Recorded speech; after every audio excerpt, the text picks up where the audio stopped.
Hallelujah. समस्तंकु प्रभु जीशु ख्रीष्टଙ୍କ नामରେ ପ୍ରେଜ୍ Lord. ସେହି ଉଦ୍ଧାରକର୍ତ୍ତା, ସେହି ପବିତ୍ର ପରମେଶ୍ୱର, ସେହି ଜୀବିତ ପରମେଶ୍ୱର ଆମମାନଙ୍କ ମଧ୍ୟରେ ନିତାନ୍ତ କାର୍ଯ୍ୟ ସାଧନ କରୁଥିବା ହେତୁରୁ ସେ ପବିତ୍ର ପରମେଶ୍ୱରଙ୍କୁ ପୁଣି ଥରେ ମୁଁ ଧନ୍ୟବାଦ ଦିଏ। ଆଜିର ଏହି ଶୁଭ ସକାଳରେ ଆମମାନଙ୍କ ନିମନ୍ତେ ପରମେଶ୍ୱର ଏକ ନୂତନ ଯୋଜନା ରଖିଲେ କି ଈଶ୍ୱରଙ୍କର ଉଦ୍ଯୋଗୀ, ଈଶ୍ୱରଙ୍କ ସହଭାଗିତା ଆମମାନଙ୍କ ଜୀବନରେ ମିଳିପାରୁ। ଏଥିପାଇଁ ସେ ପରମେଶ୍ୱର ଏହି ଯୋଜନା କରିଥିବା ଦ୍ୱାରା ପୁନର୍ବାର ସେ ପରମେଶ୍ୱରଙ୍କୁ ଧନ୍ୟବାଦ ଦିଏ। ମୋ ପ୍ରିୟମାନେ, ଆଜିର ଦୁନିଆରେ ଖ୍ରୀଷ୍ଟୀୟ ବିଶ୍ୱାସୀ ମାନଙ୍କୁ ରଖିବା ପାଇଁ ଅନେକ ଲୋକଙ୍କର ଚକ୍ରାନ୍ତ, ଅନେକ ଲୋକର ଆକ୍ରମଣ ହେଲେ ସୁଦ୍ଧା ଖ୍ରୀଷ୍ଟଙ୍କୁ ଜାଣିବା ଲୋକମାନେ କମୁନାହାନ୍ତି। ଖ୍ରୀଷ୍ଟଙ୍କୁ ବିଶ୍ୱାସ କରିବା ଲୋକମାନେ କମୁନାହାନ୍ତି। ଏହି ଲୋକମାନେ କହୁନାହାନ୍ତି ସତ କଥା, କିନ୍ତୁ ନୂତନ ବିଶ୍ୱାସୀ ମାନଙ୍କର ମତି ଭ୍ରମ କରିବା ନିମନ୍ତେ, ନୂତନ ବିଶ୍ୱାସୀ ମାନଙ୍କର ଆତ୍ମିକତାକୁ ପତିତ କରିବା ନିମନ୍ତେ, ଆଲୋକ ପ୍ରାପ୍ତ ହେଉଥିବା ଲୋକମାନଙ୍କୁ ଅନ୍ଧକାରକୁ ନେବା ନିମନ୍ତେ ଏହି ମଧ୍ୟରେ ଭଣ୍ଡ ଶିକ୍ଷକର ମଧ୍ୟ ଆବିର୍ଭାବ ଘଟିଅଛି। ଏହା କଣ ଜାଣିଅଛ? ଆଜ୍ଞା, ଯୀଶୁ ଯେ ଆମମାନଙ୍କ ପାପ କ୍ଷମା ପାଇଁ କ୍ରୁଶାର୍ପିତ ହେଲେ, ଏହା ସତ୍ୟ ଅଟେ, କିନ୍ତୁ ଏଥିପାଇଁ ପାପ ଦୁନିଆରେ ହଜିଗଲା ଏ ଭାବିବା ଭୁଲ ଅଟେ। ଯେଉଁମାନେ ନିଜ ପାପକୁ ଜାଣି ଅନୁତାପ କରନ୍ତି, ପୁଣି କହନ୍ତି ପ୍ରଭୁ ମୋତେ କ୍ଷମା କର, ଓ ନିଜର ପାପକୁ ସ୍ୱୀକାର କରନ୍ତି, ଅନୁତାପ କରନ୍ତି, ତେବେ ଯାଇ ସେ ପବିତ୍ର ଯୀଶୁଙ୍କ ନିଷ୍କଳଙ୍କ ରକ୍ତ ସେଇ ପାପୀର ପାପ କ୍ଷମା କରିବା ନିମନ୍ତେ ସମର୍ଥ ଅଟେ। ହାଲେଲୁୟା। କିନ୍ତୁ ପାପ ସମସ୍ତ ମନୁଷ୍ୟର ପଥରେ ଛକି ଅଛି। ପୁଣି ଏହି ପାପ ପ୍ରତି ଅଣଦେଖା ହେବା ଆମ ଖ୍ରୀଷ୍ଟ ବିଶ୍ୱାସୀ ମାନଙ୍କ ପ୍ରତି ଅନୁଚିତ। ଆମମାନଙ୍କୁ ସତର୍କ ହେବାକୁ ପଡ଼ିବ, ସାବଧାନତା ଅବଲମ୍ବନ କରିବାକୁ ହେବ ଓ ଖ୍ରୀଷ୍ଟଙ୍କ ସ୍ୱଭାବରେ ଜୀବନ ଯାପନ କରିବାକୁ ଆମ୍ଭମାନଙ୍କୁ ପଡ଼ିବ। କିନ୍ତୁ ଭଣ୍ଡ ଶିକ୍ଷକ ମାନେ ଧାର୍ମିକତାର ଛଳନା କରନ୍ତି। ଆଜ୍ଞା, ଆପଣମାନେ ଶିକ୍ଷକ ବୋଲି ତାଙ୍କ ପଛରେ ଯାଉଛନ୍ତି ସିନା, କିନ୍ତୁ ସେମାନେ ଧାର୍ମିକର ଛଳନା କରନ୍ତି। ସେମାନେ ନୂତନ ବିଶ୍ୱାସୀକୁ କହନ୍ତି ତୁମ ନିଜର ଶରୀର ଅଭିଳାଷ ପୂର୍ଣ୍ଣ କରିବା ଯଥାର୍ଥ ଅଟେ। ମନୁଷ୍ୟର ଆତ୍ମା କେବଳ ପବିତ୍ର ରହିବା ଆବଶ୍ୟକ। ଯୀଶୁ ଆମମାନଙ୍କ ପାଇଁ କ୍ରୁଶାର୍ପିତ ହୋଇ ଆମମାନଙ୍କ ପାପରୁ ମୁକ୍ତ କରିଅଛନ୍ତି, ଅବା ଧାର୍ମିକ କରିଅଛନ୍ତି।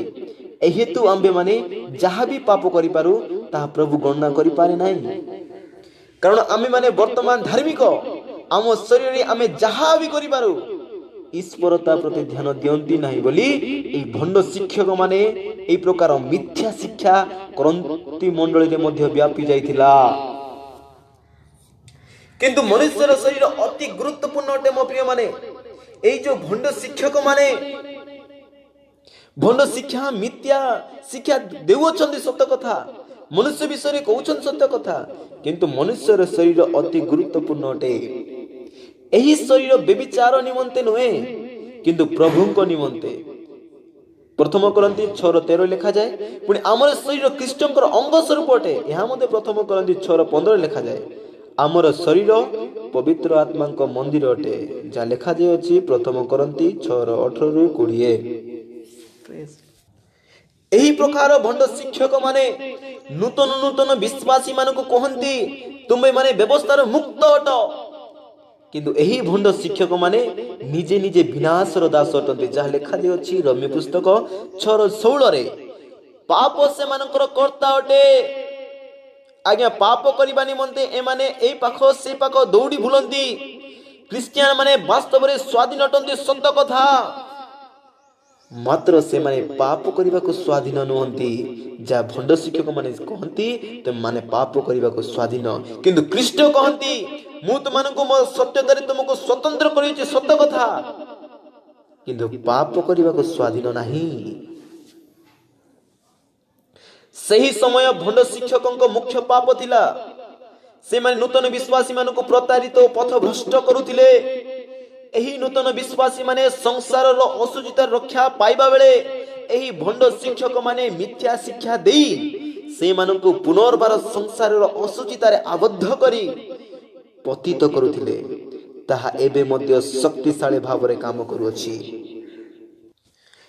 ଆଜ୍ଞା, ଜାଣି ଶୁଣି ପାପ କରିବା ଅପେକ୍ଷା ବରଂ ଅଜ୍ଞାନତାରେ ପାପ କରିବା ଅଧିକ ଭଲ। ଯାହା ଲେଖାଯାଉଛି ଲୁକ ପୁସ୍ତକ 12:47 ପଢିଲେ ଆପଣ ଜାଣିପାରିବେ। ଦଣ୍ଡ ସେହିମାନଙ୍କ ନିମନ୍ତେ ବିଶେଷ ଗୁରୁତର ହେବ ଯେଉଁମାନେ ଦିନେ ଧାର୍ମିକତାର ମାର୍ଗ ଜାଣି ପରେ ପବିତ୍ର ଆଜ୍ଞାରୁ ଅର୍ଥାତ୍ ଖ୍ରୀଷ୍ଟଙ୍କ ଆଜ୍ଞାରୁ ବିମୁଖ ହୋଇଅଛନ୍ତି। ପ୍ରଥମେ ସେ ଧାର୍ମିକତାକୁ ଆପଣାଇବେ, ପ୍ରଥମେ ଚର୍ଚ୍ଚ ଯିବେ, ପ୍ରଥମେ ଈଶ୍ୱରଙ୍କର ଲୋକମାନଙ୍କୁ ସମ୍ମାନ ଦେବେ, ଯୀଶୁଙ୍କୁ ଆଦର କରିବେ, କିନ୍ତୁ ଏହି ଭଣ୍ଡ ଶିକ୍ଷକ ମାନଙ୍କ ମଧ୍ୟରେ ପଶି ସେମାନେ ଧାର୍ମିକତାର ମାର୍ଗକୁ ଆପଣେଇବେ ନାହିଁ, ପୁଣି ସେ ଧାର୍ମିକତାରୁ ବିମୁଖ ହେବେ। ଏବ୍ରୀ ପୁସ୍ତକ 3:12-14 ଓ 6:4-6 ପର୍ଯ୍ୟନ୍ତ ଆପଣମାନେ ପଢିପାରିବେ। ଜିଉଦ ମାନେ କୁକୁର ଓ ଘୁଷୁରୀକୁ ଅଶୁଚି ବୋଲି ବିଚାର କରୁଥିଲେ। ଜିଉଦୀ ମାନେ ଏକ ପବିତ୍ର ଜାତି ଥିଲେ ଆଜ୍ଞା। ଏମାନେ ଘୁଷୁରୀ ଓ କୁକୁରକୁ ଅଶୁଚି ବୋଲି ବିଚାର କରୁଥିଲେ। କୁକୁର ବାନ୍ତି କରିବା ପରେ ପୁନର୍ବାର ଏହାକୁ ଖାଇବ, ଆପଣମାନେ ମଧ୍ୟ ଜାଣନ୍ତି। ସେହିପରି ଜଣେ ବ୍ୟକ୍ତି ସଂସାରର ଅଶୁଚିତାରେ ଆବଦ୍ଧ ହୋଇ କିଛି କ୍ଷଣ ପାଇଁ ଅଶୁଚିତାକୁ ବାନ୍ତି କରି ପକାଏ, ମାତ୍ର ଅତି ଶୀଘ୍ର ପୁନର୍ବାର ଏଥିରେ ଅଂଶଗ୍ରହଣ କରିବ। ସେହିପରି ଭାବରେ ଆପଣ ଗୋଟିଏ ଘୁଷୁରୀକୁ ଦେଖନ୍ତୁ, କିଛି ସମୟ ପାଇଁ ପରିଷ୍କାର କରିପାରିବେ ଆପଣ, ମାତ୍ର ଏହା ପୁନର୍ବାର ପଙ୍କ ନିକଟକୁ ଫେରିଯିବ ଆଜ୍ଞା। ଆପଣ ଯେତେ ପରିଷ୍କାର କରିଲେ ମଧ୍ୟ, ଆପଣ ଯେତେ ସଫାସୁତୁରା କରିଲେ ମଧ୍ୟ ଏ ଘୁଷୁରୀ ପୁନର୍ବାର ପଙ୍କ ନିକଟକୁ ହିଁ ଫେରିଯିବ। ସେହିପରି ଜଣେ ମନୁଷ୍ୟ କିଛି ସମୟ ପାଇଁ ପାପରୁ ପରିଷ୍କୃତ ହୋଇପାରେ ସତ କଥା, ମାତ୍ର ଯଦି ସେ ଏକ ନୂତନ ଆତ୍ମିକ ସ୍ୱଭାବ ପ୍ରାପ୍ତ ହୁଏ ନାହିଁ, ତେବେ ସେ ନିଜ ପାପ ପ୍ରତି ପୁନର୍ବାର ଅତି ଶୀଘ୍ର ଫେରିଯିବ। ଯେଉଁ ଲୋକମାନେ ଈଶ୍ୱରଙ୍କ ଅନୁଗ୍ରହର ସ୍ୱାଦ ଚାଖିଛନ୍ତି ଓ ତାଙ୍କ ଅସୁଚିତାର ଅନୁଭୂତି ପାଇଛନ୍ତି, ମାତ୍ର ଏହାପରେ ଈଶ୍ୱରଙ୍କ ଠାରୁ ବିମୁଖ ହୋଇ ସେମାନଙ୍କ ପୁରାତନ ପାପ ପ୍ରତି ପୁନର୍ବାର ଫେରି ଯାଇଛନ୍ତି, ସେମାନେ କୁକୁର ଓ ଘୁଷୁରୀ ସଦୃଶ ଅଟନ୍ତି ଆଜ୍ଞା। ସେମାନଙ୍କ ଅଭ୍ୟନ୍ତରୀଣ ସ୍ୱଭାବ ପରିବର୍ତ୍ତିତ ହୋଇନାହିଁ। ସେମାନେ ସେମାନଙ୍କର ପୁରାତନ ମାର୍ଗରୁ ନିଜ ନିଜକୁ ସମ୍ପୂର୍ଣ୍ଣ ଭାବରେ ମୁକ୍ତ କରିପାରୁନାହାନ୍ତି। ଏହି ଭଣ୍ଡ ଶିକ୍ଷକ ମାନଙ୍କ ପାଇଁ ରେ ଭଣ୍ଡ ଶିକ୍ଷକ ଗଣ ସାବଧାନ, ଏହିପରି କାର୍ଯ୍ୟ କରୁଅଛ ଯେ ତୁମେ ମାନେ ଈଶ୍ୱରଙ୍କ ଦଣ୍ଡରୁ କିପରି ରକ୍ଷା ପାଇବ। ଏହି ଭଣ୍ଡ ଶିକ୍ଷକ ମାନେ ଯେ ଈଶ୍ୱରଙ୍କ ନିନ୍ଦା କରୁଅଛନ୍ତି, ଏହା ମଧ୍ୟ ସେମାନେ ନିଜେ ବୁଝନ୍ତି ନାହିଁ। ଏହିପରି ଅଜ୍ଞ ଲୋକମାନେ ଖ୍ରୀଷ୍ଟ ଓ ତାଙ୍କର ଅନୁଗାମୀ ମାନଙ୍କର ବିରୋଧ କରନ୍ତି। ଯାହା ଲେଖାଯାଇଅଛି ପ୍ରଥମ ପିତର 2:15, ସେମାନେ ଆତ୍ମିକ ବିଷୟ ଅଜ୍ଞ ଅଟନ୍ତି। ସେମାନେ ଭାବନ୍ତି ଆମମାନେ ଆତ୍ମିକ, ସେମାନେ ଭାବନ୍ତି ଆମମାନେ ଈଶ୍ୱର ପ୍ରିୟ, ସେମାନେ ଭାବନ୍ତି ଈଶ୍ୱରଙ୍କ ଆତ୍ମା ମାନଙ୍କ ନିକଟରେ ଅଛି, କିନ୍ତୁ ମୋ ପ୍ରିୟ ମାନେ ନାହିଁ, ସେମାନେ ଆତ୍ମିକ ବିଷୟରେ ଅଜ୍ଞ ଅଟନ୍ତି। ବାଇବଲ ପଢିବେ ସତ କଥା, ଈଶ୍ୱରଙ୍କ ବାକ୍ୟ ସମ୍ମୁଖରେ ଥିବ ସତ କଥା, କିନ୍ତୁ ସେମାନେ ଆତ୍ମିକ ବିଷୟରେ ଅଜ୍ଞ ନୁହନ୍ତି। ସେମାନେ ଅଜ୍ଞାନ ପଶୁ ସଦୃଶ ସ୍ୱଭାବ ଅନୁସାରେ କେବଳ ନିଜ ସ୍ୱାର୍ଥ ପ୍ରବୃତ୍ତି ଓ ଇଚ୍ଛାର ଅନୁଗାମୀ ହୁଅନ୍ତି। ଅଜ୍ଞାନ ପଶୁ ଗୁଡିକ କେବଳ ଦ୍ରୁତ ଓ ବିନଷ୍ଟ ହେବା ନିମନ୍ତେ ଜାତ ହୁଅନ୍ତି ଆଜ୍ଞା। ଆପଣ ମାନେ ମଧ୍ୟ ପଶୁ ପାଳନ କରୁଥିବେ। ଅଜ୍ଞାନ ପଶୁ ମାନେ ଯେଉଁ ଜାଗାକୁ ପଠେଇବେ ନାହିଁ ସେ ଜାଗାକୁ ଯିବେ, ଦ୍ରୁତ ହେବେ, ଆପଣ ମାନଙ୍କୁ ବିନଷ୍ଟ କରିବା ନିମନ୍ତେ ପ୍ରସ୍ତୁତ ଥିବେ। ପୁଣି ସେଇ ଅଜ୍ଞାନ ପଶୁ ଗୁଡିକ ଦ୍ରୁତ ଓ ବିନଷ୍ଟ ହେବା ନିମନ୍ତେ ହିଁ ଜାତ ହୁଅନ୍ତି। ସେହିପରି ଭାବରେ ଏହି ଭଣ୍ଡ ଶିକ୍ଷକ ମାନେ ସେମାନଙ୍କର ନିଜ କାମନା ଦ୍ୱାରା ଦ୍ରୁତ ହେବେ ଓ ସେଗୁଡ଼ିକ ଦ୍ୱାରା ବିନଷ୍ଟ ହେବେ।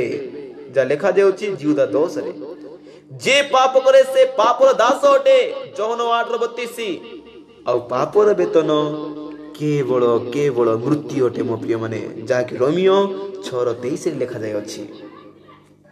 ଈଶ୍ୱର ସର୍ବଦା ନ୍ୟାୟବାନ ଅଟନ୍ତି। ଯେ ଦୁଷ୍ଟ ରୂପ ବୀଜ ବୁଣେ ସେ ଦୁଷ୍ଟ ରୂପ ଫସଲ ହିଁ କାଟିବ, ଗାଲାତୀୟ 6:7।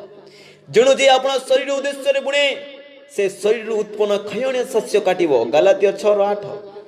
ଏହି ଭଣ୍ଡ ଶିକ୍ଷକ ମାନେ ଦୁଷ୍ଟତାର ବ୍ୟବସାୟ କରୁଥିବାରୁ ସେମାନଙ୍କୁ ଦୁଷ୍ଟତା ବେତନ ଦିଆଯିବ। ଏହି ପ୍ରକାର ଲୋକମାନେ ମଣ୍ଡଳୀ ପାଇଁ କଳଙ୍କ ଓ ନିନ୍ଦାର କାରଣ ଅଟନ୍ତି। ଏହି ଭଣ୍ଡ ଶିକ୍ଷକ ମାନେ ଚଞ୍ଚଳବତୀ ଲୋକମାନଙ୍କୁ ପ୍ରଲୋଭିତ କରନ୍ତି ଆଜ୍ଞା। 2 ତିମୋଥୀ 3:6-7 ଲେଖାଯାଏ। ଏହି ପ୍ରକାର ଶିକ୍ଷକ ମାନେ ଈଶ୍ୱରଙ୍କ ଦୃଷ୍ଟିରେ ପ୍ରକୃତରେ ଅଭିଶପ୍ତ ଅଟନ୍ତି। ପାଉଲ ଏମାନଙ୍କୁ କ୍ରୋଧର ପାତ୍ର ବୋଲି କହିଅଛନ୍ତି, ଏଫେସୀୟ 2:3। ଦଣ୍ଡାଜ୍ଞା ରକ୍ଷା ପାଇବା ପାଇଁ ସେମାନଙ୍କ ନିମନ୍ତେ ଏକମାତ୍ର ମାର୍ଗ ଅଛି, ଆଉ ତାହା ହେଉଛି ସେମାନଙ୍କ ପାପ ପ୍ରତି ମୃତ୍ୟୁବରଣ କରିବା ଓ ଖ୍ରୀଷ୍ଟଙ୍କର ଠାରେ ନୂତନ ଜୀବନ ପ୍ରାପ୍ତ ହେବା। ହାଲେଲୁୟା। ଆଜ୍ଞା, ଦଣ୍ଡାଜ୍ଞାରୁ ଆପଣମାନଙ୍କ ମୁକ୍ତତାର ନେବା ପାଇଁ ଯୀଶୁ ହିଁ ଏକମାତ୍ର ପଥ ଅଟନ୍ତି।